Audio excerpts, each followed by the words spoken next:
ప్రార్థన చేస్తూ ఆయన అంటున్నాడు, నా వైపు చూడండి ఒక 10 నిమిషాలు. అయ్యా, నన్ను గొప్ప ఐశ్వర్యవంతులుగా నీవు దీవించొద్దు, అలాగని నన్ను దీనుడుగా చేయొద్దు. దీనుడుగా అంటే దరిద్రునిగా చేయొద్దు. నన్ను ఐశ్వర్యవంతుడిగా చేయొద్దు, దరిద్రునిగా నన్ను చేయొద్దు. ఐశ్వర్యవంతుడిగా చేస్తే నా ధనాన్ని బట్టి, నా హోదాను బట్టి, నాకున్న స్థితిని బట్టి నిన్ను దూషిస్తాను. ఎలాగంట? లేదా మరిచిపోతా. ఏం చేస్తానంట?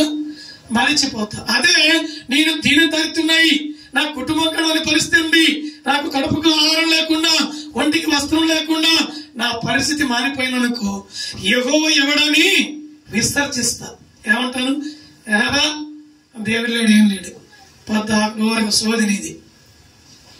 దేవుడు అంటావు.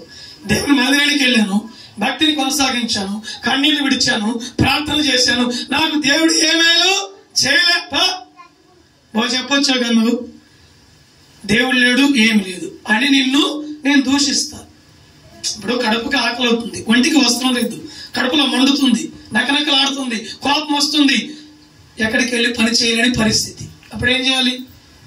ఇంత భక్తి చేస్తే దేవునికి, ఇంత యథార్థంగా ఉంటే, నేను నీతిగా జీవిస్తే దేవుడు నన్ను ఇంత దరిద్రులుగా చేస్తాడా? దేవుడు లేడు, ఏం లేదు అని చెప్పి దూషిస్తా. అలాగే ఐశ్వర్యవంతులుగా వద్దు, దీనునిగా వద్దు, నన్ను మోయనంగా దీవించయ్యా అన్నాడు. మీడియంగా ఏమన్నాడు? నన్ను మీడియంగా దీవించు, తగుమోయనంగా నన్ను ఆశీర్వదించు, అలాగే నీ కృప నాకు కలుగు చేయయ్యా అని ప్రార్థన చేశాడు. ఎంత చక్కని ప్రార్థన అది!